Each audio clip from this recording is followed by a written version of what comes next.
So y'all know we usually talk Miami Heat on this channel. In fact, in yesterday's video, I predicted every single game for their season. But in today's video, I want to do some NBA predictions and share with y'all exactly what I think the Eastern and Western Conference standings will look like. Starting with the Eastern Conference, where of course in last place, you got to put the Brooklyn Nets, who really have the most unimpressive roster in the entire NBA. They got a bunch of rookies, a few AI-generated names, a couple of guys who went to Never Swing the Rock Academy in Cam Thomas and Michael Porter Jr. And then they got my guy Haywood Highsmith, who really doesn't belong there, man. Get my boy Haywood out of Brooklyn. The Nets probably will. They'll probably trade him at the deadline for a second-round pick or something, which is something that the Miami Heat couldn't do, unfortunately. But anyways, you see Haywood here. They're having him listed as a four-stringer. That's probably just because he's injured. I see he's listed as day-to-day. Maybe he'll be in that starting lineup at the starting three instead of Terrence Mann. Who knows? The entire Nets depth chart is probably pretty fluid. This is what they have it listed at right now, at least according to ESPN. But we know they got a bunch of different point guards. They drafted like 4 of them this year between Demon, Traore, and Sahaf, who are probably my 2 favorite, Traore and Sahaf, even though they drafted Igor the earliest, I believe. But they can move any of these guys around. I like Danny Wolf a lot, the sort of the point center that they currently have listed as their 3rd string big man. So they have some nice young pieces, but obviously they're not going to be a very impressive team. I don't think you can win building around a guy like Cam Thomas. Of course, neither do the Nets because they did not want to pay him or extend him. And I certainly don't think you can win around a guy like Michael Porter Jr. It worked, when he was playing next to Jokic. That's probably the only system where a guy like MPJ could work. And he just, in terms of a culture fit, he's not the guy you want as the face of your franchise. He's just not. Have y'all heard the media tour that he's been on? Truthfully, I don't even really like the trade that the Nets did to get him because they traded Cam Thomas for MPJ and 1 first-round pick. But honestly, I think they should have got two first because I think Cam Johnson alone was worth a first-round pick. And I think Denver probably should have had to attach another first-round pick just to get off MPJ's contract because it's a lot of money. So I don't love the roster, but they got some nice young guys that should be exciting for the fans. So I have them in 15th place. And number 14, I am going to put the Chicago Bulls, who also have some nice young players. But I think this is the year that hopefully they're finally sellers. I know we've been saying that for years, and they ended up losing DeMar for nothing. I think it was a sign and trade, but they didn't get much back. They ended up trading Zach LaVine to get like their own first-round pick back. So we know they're not a very well-run organization, but there's some guys here that maybe they can flip at the deadline. I guess most specifically Nikola Vucevic. I do like Javon Carter a lot too, but maybe they end up trading some of these guys. Maybe Vucevic, I think, is a buyout candidate as well if the Bulls can't get anything for him. But outside of like Modest Buzelis and I guess Kobe White, there's not a lot to be excited about on the roster. Now, I do think Modest can be very good. He's having a hell of a preseason. He definitely has all-star potential. Kobe White, I'm a big fan of his as well. Josh Giddey had a great year last year. They were hesitant to extend him. They ended up doing it. So we'll see if he can continue to build off last year now that he's got the bag. So there's a lot of questions there, but just looking at the roster, they're not great, but I do think they are better than the Brooklyn Nets. Moving on, we got the Washington Wizards in 13th place, who I think people are really sleeping on the young guys that the Washington Wizards have. I'm a big fan of Bub Carrington, who's a very fun rookie to watch. Slowed down a little bit towards the end of last season, although he did hit a game-winning buzzer beater against the Heat on the very last game of the year, I think. But I like him a lot. I like Bilal Coulibaly a lot, who's an excellent defender, although he needs to show some improvement in his offensive game as well. Alex Sarr, I think, is primed for a jump this season as well. Had a pretty good preseason. And then they got a good mix of young guys and with also the vets, with CJ McCollum, Chris Middleton. I think it's important to have those type of vets to be role models, I guess, for the young guys, kind of show them the lay of the land, something that a team like the Charlotte Hornets didn't have for a while, and then they brought in Taj Gibson. They traded for Colin Sexton, who I think could be good vets, but for a while, they didn't have any sort of mentorship on that team, and we saw what it did to their young guys. Just the lack of discipline on that team, I think, was very bad. So I think Washington is doing the right thing by getting a couple of vets in there. And then, of course, I didn't even mention some of the second stringers here. Keyshawn George, who might be their best young player. And, of course, Trey Johnson, their first-round pick from this past season, who can really, really light it up. He'll be a very fun scorer. So I think this will be a sneaky, fun team, but definitely not a playoff team at all. I have them in 13th. Speaking of the Charlotte Hornets, I will put them in 12th. Of course, a lot of that is really riding on the health of LaMelo Ball and Brandon Miller. Both of those guys really didn't play a lot last year. You can see here they're already both day-to-day. But outside of those two, they had an excellent draft as well. Kon Knipple out of Duke was one of my favorite players. Excellent shooter, but he can also defend, get to the rim. He's a very fun watch. And then also, where do they have him listed here? Liam McNeely. They have him listed as a fourth-string power forward. I don't see him anywhere else in here. That can't be accurate because I guess fourth-string small forward too. He's a guy that will definitely get some run. He had an excellent summer league, excellent preseason, and I think he'll fit. He'll help provide some shooting on that team, which they have a lot of now. We mentioned Colin Sexton before, one of my favorite players. Maybe this is the year Tajon Salon finally takes a jump. And then some okay vets as well. Grant Williams, Miles Bridges is still a bucket. So they have an okay roster. If they can stay healthy and put it all together, and if their rookies provide the way I think they will, they'll also be a fun watch, but miss the playoffs this time. Then at number 11, I have the Toronto Raptors. I think most people would probably say I'm underrating the Toronto Raptors because they also have a pretty good roster as well. You look at their projected depth chart of Emmanuel Quickley, Barrett, Brandon Ingram, Scotty Barnes, Jakob Poeltl. Not a lot of holes there, not a lot of weaknesses, I guess, outside of shooting. I mean, you look at Quickley and Ingram as like your best three-point shooters, and I wouldn't say either one of them is elite from beyond the arc.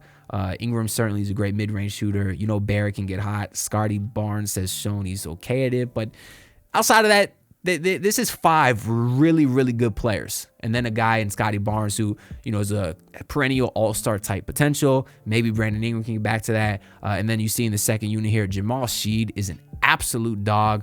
Grady Dick had a good year last year. I'm not the biggest Colin Murray Boyles guy, especially since he was their first round pick from this past season. He's more of a defensive player, sort of a non-shooter, which is kind of like most of their starting lineup. So in terms of fit, I didn't love that for them, but he still is certainly very talented. You still got Jacoby Walters, so maybe he can take a sophomore jump this year because he is a shooter or someone that they look to be a shooter, along with Grady Dick, of course. So some really good players here, but I just like some of the other teams in the East a little bit better than them. In 10th place, I'm going to have the Philadelphia 76ers. I do not expect Joel Embiid to be healthy this year. I do not expect Paul George to have some kind of miraculous bounce back because at the age of 35 years old, you don't all of a sudden get better. He wasn't great last year. But I like the young guys on this team a lot. Tyrese Maxey, if healthy, is still a very good player. Of course, you have, do they have... Where's the other rookie here? I don't even see, what's his name? I'm blanking on the guy's name from Duke. Jared McCain. Yeah. Where's Jared McCain? Is he not on the depth? Oh, here he is. They have him as a four-stringer just because I guess he's currently listed as out. But we know what he can do when healthy. Quentin Grimes had an excellent end to the season last year. I tend to lean into saying it was kind of fluky, but he's still a good scorer. VJ Edgecombe, I was a huge fan of, who they got with, I think, the third pick in the draft. I'm not sure that he's a small forward, though. I don't necessarily love his placing on the depth chart here, nor do I like Paul George at the power forward. So maybe the Philadelphia 76ers end up, you know, switching this actual lineup up a little bit. But between Maxey and Edgecombe and McCain, they have a lot of really nice young pieces. And I guess in addition to Kelly Oubre, who's always consistent, same with Eric Gordon. Adam Bona, I think, is a very solid big man for them as well. And I guess they still got Andre Drummond too. But I like Bona. I think this will be his second year. Was pretty decent for them last year in Joel Embiid's absence. And obviously, if Embiid does stay healthy, he's one of the best players in the league, and Philly will be a lot better than 10th. I just don't see that happening. Moving on, you got the Indiana Pacers, who, of course, went one game away from winning the whole damn thing last year. And then, unfortunately, you had the Tyrese injury. He'll likely miss all season with the Achilles tear. That being said, they do have Andrew Nembhard stepping into his place, who I think we all like a lot. You know, excellent defender. He's shown he's a big-time player. He won't be enough to make up for the absence of Tyrese Halliburton. Certainly not. That's why I think I put them in 9th. but he's still very talented. Same with Benedict Mathurin, same with Neesmith. So they got tons of shooting there. Pascal Siakam's still a perennial all-star. And then Isaiah Jackson has shown some stuff in this league as well. And then you also got TJ McConnell, who's really one of the best 6 men in the entire NBA, along with Obi Toppin and the type of season he had last year. Some other guys I like too, obviously, Ben Shepherd, Jarris Walker. So still a talented roster, but most importantly, they're coached well. They have a bunch of dogs. Even without Tyrese, I could still see them making a playoff push, and that's why I have them in 9th in the Eastern Conference. And number 8, I have the Boston Celtics. Of course, another team who went through a pretty traumatic injury to their star player. Jason Tatum is saying he'll be back for the end of the season. I'm calling cap on that because he tore his Achilles as well. But even outside of him, you still got some nice players. Obviously, Jaylen Brown's a perennial all-NBA type player. It'd be very interesting to see what he looks like as the guy now. But in addition to him, it would not shock me if Derek White went on an all-star campaign. I think he's an excellent player. Anthony Simons is an elite scorer. Sam Hauser is one of the best shooters in the game. Peyton Pritchard is one of the best 6 men in the game. Baylor Shireman was one of my favorite rookies last year. They got him early in the second round.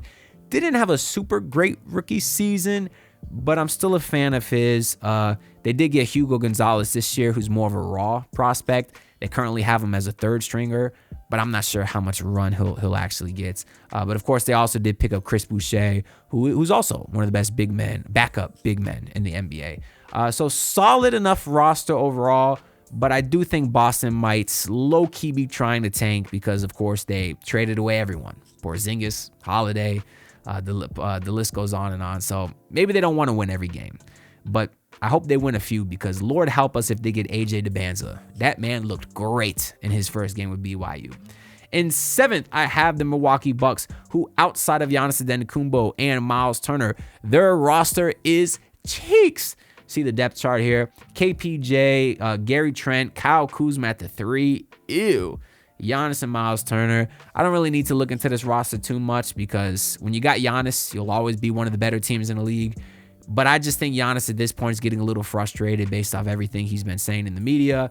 I'm not sure exactly how committed he will be because, even in the bench unit, I trust Taurean Prince a little bit.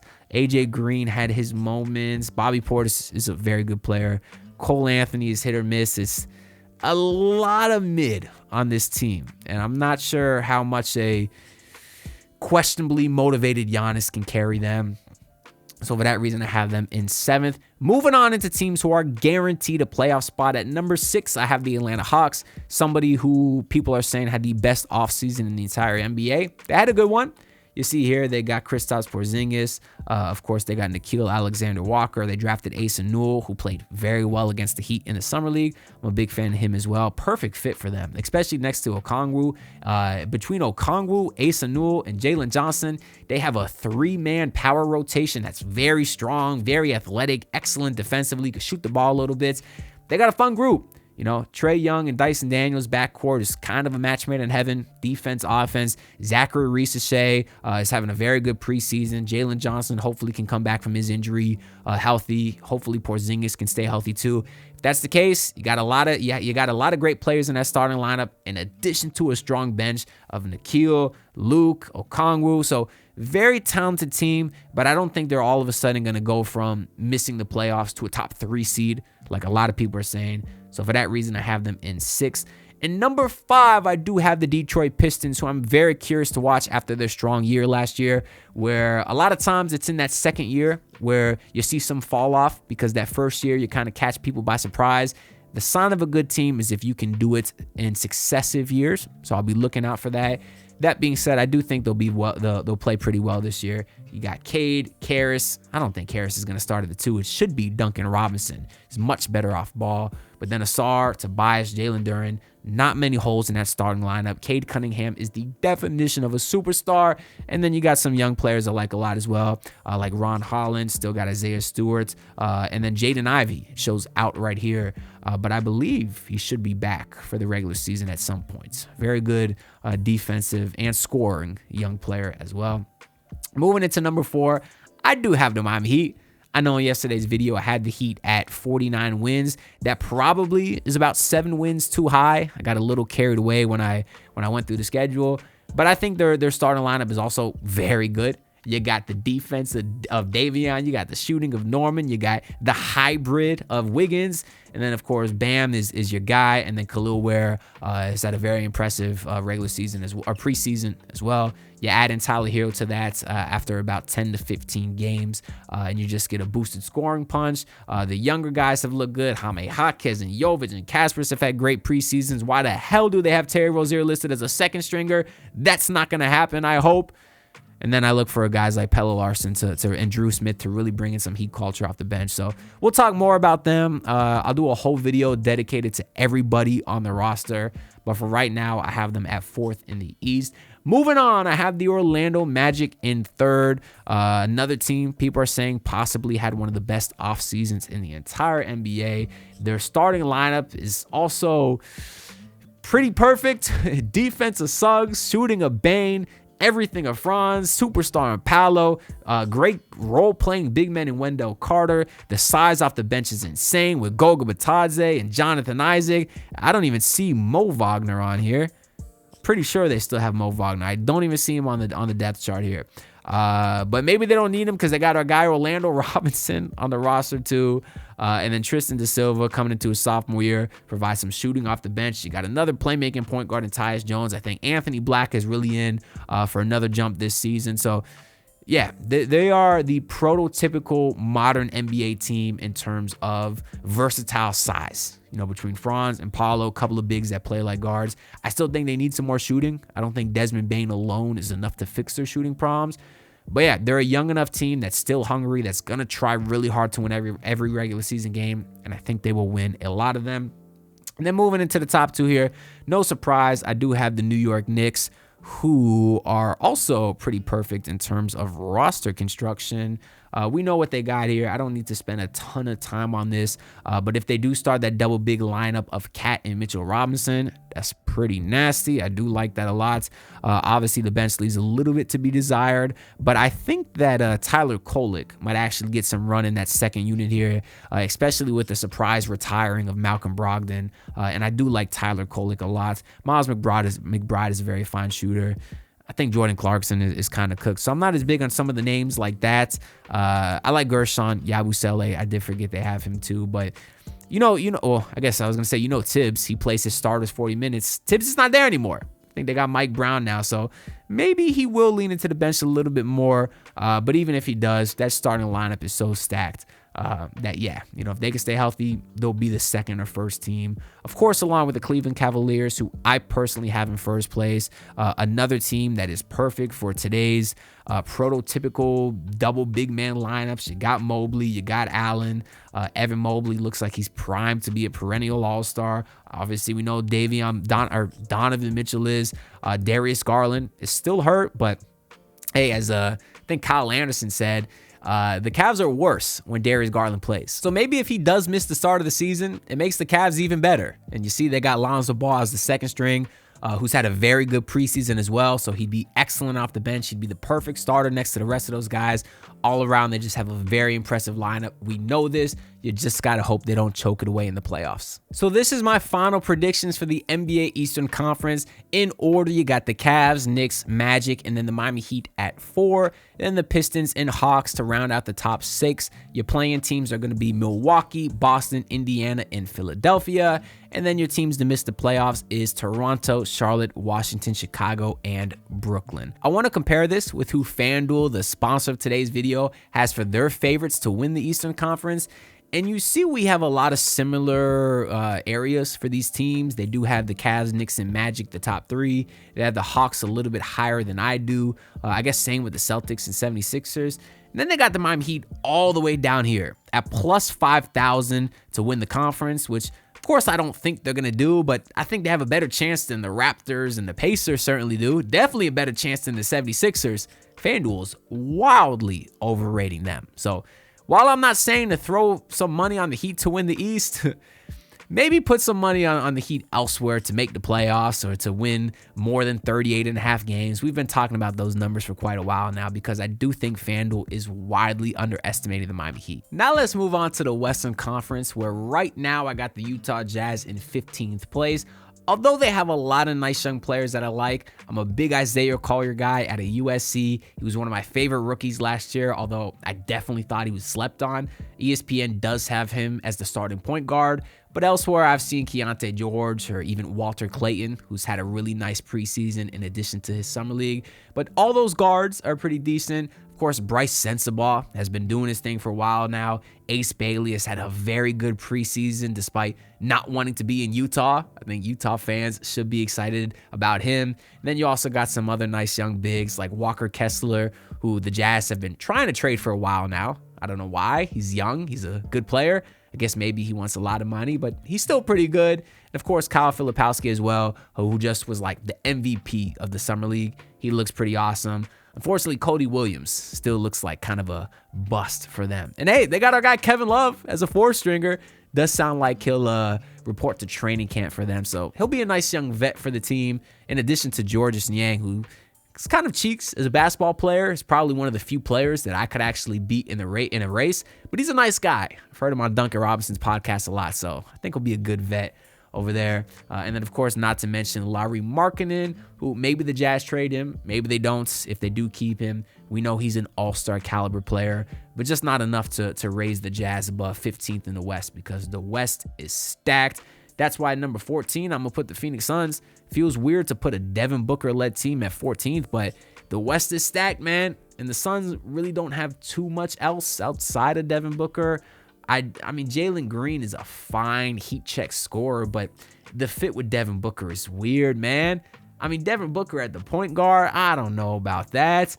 Ryan Dunn's a cool defender. Dylan Brooks is a cool defender. Sometimes he can shoot, but if he can't, this lineup is even worse. We know Mark Williams is not a floor spacer. He's a great lob threat, but they also got Kaman Malawach, and I don't know, it's just like a giant hodgepodge of players. I could see Royce O'Neal and Grayson Allen being a couple of trade deadline candidates. Maybe a contender would look to get one of those two guys, but just because of Devin Booker alone, they'll probably be better than the Jazz, although this team is kind of cheeks as well. Number 13, I have the Portland Trail Blazers, although I hope they finish dead last because Joe Cronin is my biggest op for life. But looking at the roster here, they do have a nice young mix of vets and young players. A weird mix, though, albeit, because of Drew Holiday. Obviously, they got Damian Lillard back, but he'll miss this season because of his Achilles injury.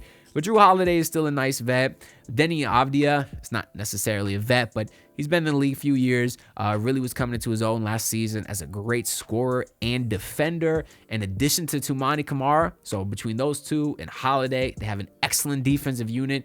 And I guess Donovan Clingan, who was a beast in the paint last year. So they do look to be a very good defensive team. And even their second stringers, man. Jeremy Grant could still defend a little bit. Not as much as he used to, but can still defend a little bit. And then Matisse Thybulle, who honestly might not even play, but if he does play, we know what he does on the defensive side of the ball. You got all of that with the scoring of Shaedon Sharpe. So they got some nice young players on this team. I think Portland fans should definitely be excited. Not to mention one of my favorite draft picks in Young Hansen, who is playing as well in preseason as I expected him to. They'll be a really fun watch, and they got some nice pieces for sure.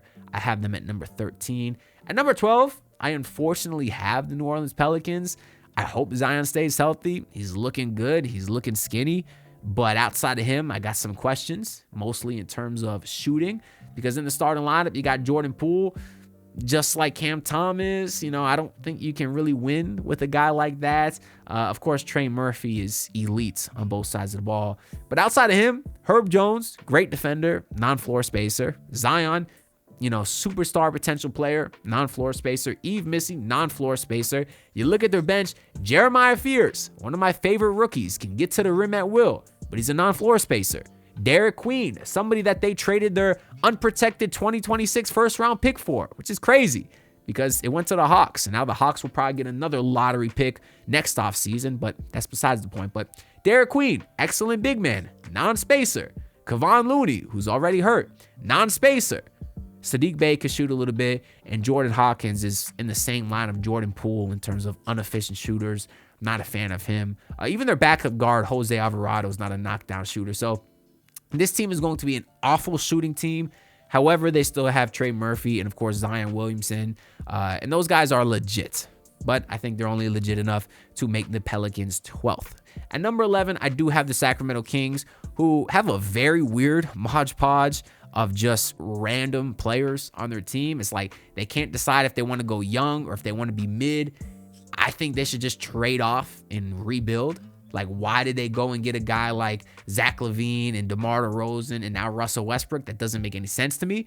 They should be trying to move away from those not mid players, but players that will make your team mid. They should stop trying to be the Chicago Bulls of the West and maybe try to develop guys like Nick Clifford, like Devin Carter, who says they're already trying to trade Devin Carter because it's a new regime. But I like Devin Carter. I like Keon Ellis, who's still very young, deserves more playing time. I love Maxime Reynaud, one of their other draft picks from this year, in addition to Nick Clifford. Maxime is a very versatile big man. So they should be trying to build around these young guys instead of this starting lineup with Schroeder, LaVine, DeRozan, and Sabonis. Like, yeah, you got a few names here, but it's still probably only good enough to be mid.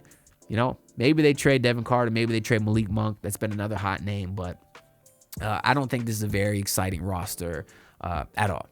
Moving on, though, into our first bottom tier play-in team, I have the Memphis Grizzlies at 10th, who is a lot of their season is also going to come down to their health. Very similar to, I guess, teams like the Hornets we said. We also said the 76ers. But you see Ja Morant, it's already day to day. But we know what he is. KCP is a perfect 2. Jalen Wells, I think, is primed for an excellent sophomore season after really balling out as a rookie last year. Jaren Jackson is decent as well, although he's Bam Adebayo's son. And then Zach Edey had an okay rookie campaign as well. So you have a very solid starting lineup. But then you look at the bench. I mean, Ty Jerome was a huge pickup for them, was great with Cleveland last year. Let's see if he can do it again. Let's see if he can duplicate that. Cedric Coward was one of my favorite draft prospects as well. He had a nasty block on Khalil Ware last game. And Cedric Coward, I think, had like a 7-foot-something wingspan. He's insane. And we're already seeing that wingspan in the preseason. He's awesome. But like Vince Williams Jr. is okay. Santi Aldama, who they just re-signed, is a stretch big. I'm not a big Brandon Clark guy. I do like Gigi Jackson, who they have as a third stringer here. And I like Cam Spencer as well. But I don't know. It's like they're already not a very deep team. And then you got the injury concerns with Ja Morant. You know, Jaren Jackson gets banged up some too. Just too many questions there. And truthfully, I think some of the other teams in the West are just better. Like the Clippers, who I'm putting at 9th. That's going to be a bit of a hot take. People are going to fall in love with the Clippers this year like they always do. And I never fall for it. And I'm not going to fall for it again this year. Because all they do every year, year after year after year, is get the biggest names on the market, and it never works out. Whether it's Russell Westbrook, whether it's John Wall, whether it's Bradley Beal and Brook Lopez, like they did this past offseason. It's not going to work. You look at the starting lineup, wow, James Harden, Bradley Beal, Kawhi Leonard, John Collins, Ivica Zubac. There's a lot of great names. Chris Paul, another big name. It's not going to work. I'm telling you, don't fall for the names. Don't do it, especially in the postseason, because I do not trust James Harden in the postseason. I don't trust Kawhi to stay healthy. I like John Collins a lot as well, but Bradley Beal, perennial loser. I like Zubac a lot too, I should say. But, you know, cool story with Chris Paul coming back, but and they got, you know, Bogdan, they Derrick Jones Jr., you know, these are fine players, but Batum is washed up. Brook Lopez is washed up. Just don't fall for the names, guys. I think the Clippers are wildly overrated. Moving on at 8th, I do have the San Antonio Spurs, which could honestly be a hell of a lot higher, truthfully. I mean, you look at this lineup, dog. I know Fox is going to miss the start of the season, but when he comes back, you got Fox, all-star guard. Stephon Castle, dominant defender. Devin Vassell, sniper. Harrison Barnes, veteran wing. Can do it all. Versatile. Victor Wembanyama, potential MVP. And then in that second unit, you got Jeremy Sohan, who showed a lot of promise in his last couple of seasons. Luke Cornett, who had a very productive year with Boston. Keldon Johnson, who was like a 19-plus, 20-plus point per game scorer at one point. And then Dylan Harper, who is looking like a future superstar point guard so far in the preseason. So they got some very nice young talent on this team. Of course, Carter Bryant, their other first-round pick from this previous year. Just an elite perimeter defender. They're young, for sure. But I think they are ready to take another step, which will be an 8 seed. I think last year they just missed the play-in, I believe, or maybe was one of the bottom spots in the play-in. But that next step for them, I think logically is to be that 8 seed. So I like that spot for them a lot. Then at number 7, I have the Dallas Mavericks. I know Kyrie Irving is going to miss quite a lot of time this season. Maybe he'll be back by the start of the new year. But even without him, you got D'Lo, you got Clay.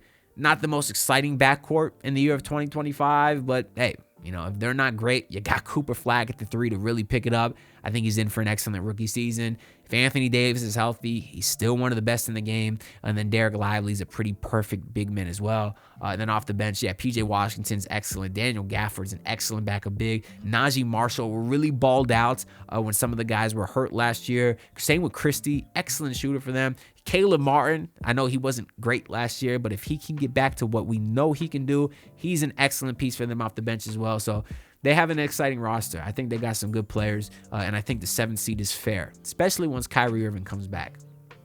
In the 6th place, I have the Golden State Warriors, who are, I think, the oldest team in the league by far. I think their average starting lineup is like 35 years old or something. Makes sense.